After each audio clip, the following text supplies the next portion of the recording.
The heavy steel door creaked open, stale air rushed out. John shielded his eyes. Sunlight. After months underground, it felt alien. He stepped out, boots crunching on broken concrete. Sarah and Emily followed, their faces drawn. John scanned the street, deserted except for the wrecked cars and the silence. The silence was the worst part. They had survived 6 months in the shelter. 6 months of canned food and fear. 6 months after the bombs fell, hoping to stop the virus. It didn't. The radio had whispered of a safe haven far north, their only hope. John hoisted his backpack. "North," he said, his voice rough from disuse. Emily, clutching her teddy bear, nodded silently. They moved quickly past the empty houses, the overgrown lawns. Each rustle of wind, each snapping twig sent shivers down their spines. The silence was a living thing pressing in on them.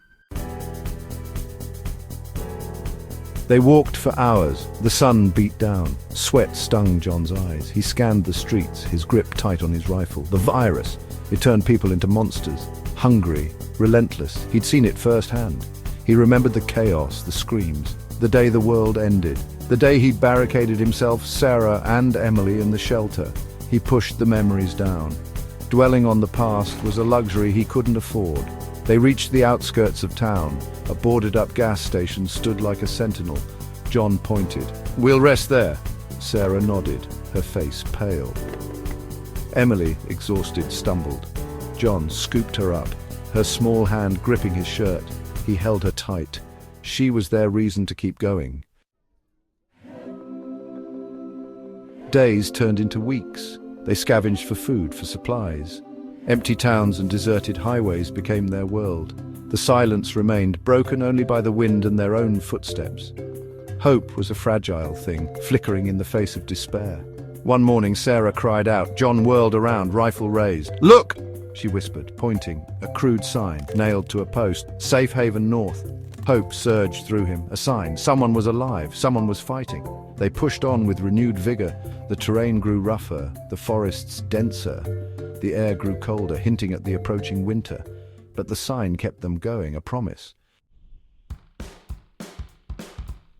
They had almost forgotten. The silence had lulled them into a false sense of security. Then they saw it, a figure shambling in the distance. John's blood ran cold.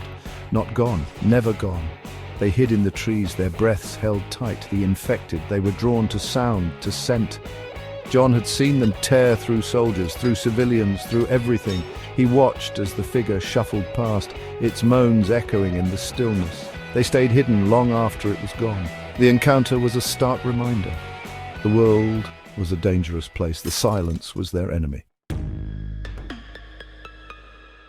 They slept in shifts, haunted by nightmares. John dreamt of the faces of the infected, their eyes empty and cold. He dreamt of the world before, of laughter and sunlight. He woke with a start, his heart pounding. Sarah sat beside the fire, her face drawn. "Did you hear that?" she whispered. A low growl had echoed through the trees. John grabbed his rifle. They listened, every sense on high alert. The growl came again, closer this time. John motioned to Sarah and Emily. They moved silently, like shadows deeper into the forest. The growls followed, relentless. They were being hunted. They ran until their lungs burned. The growls echoed behind them. John glanced back. Shapes moved in the trees, dark and menacing. He stumbled, his ankle twisting. Pain shot up his leg. "Go!" he gasped, pushing Sarah and Emily forward. He raised his rifle, firing into the darkness. A scream answered his shots. He fumbled for another clip, his hands shaking. Then he saw it, a light, flickering in the distance. Hope surged through him. "The safe haven!" he shouted. "Run!" He covered their retreat, firing blindly into the darkness. He wouldn't let them down. Not now. They burst out of the tree line, gasping for air. The light grew brighter. A massive wall loomed before them, floodlights illuminating a barbed wire fence. Guards patrolled the top, their weapons at the ready. John collapsed, his ankle throbbing. He looked up. A loudspeaker crackled to life. "State your business," a voice boomed. "We're here for sanctuary," John croaked. He pointed back to the forest. "They're coming." The guards tensed, their eyes scanning the tree line. A moment passed. Then a gate in the wall swung open. "Come on in," the voice said. "You're safe now." They were ushered through the gate into a different world.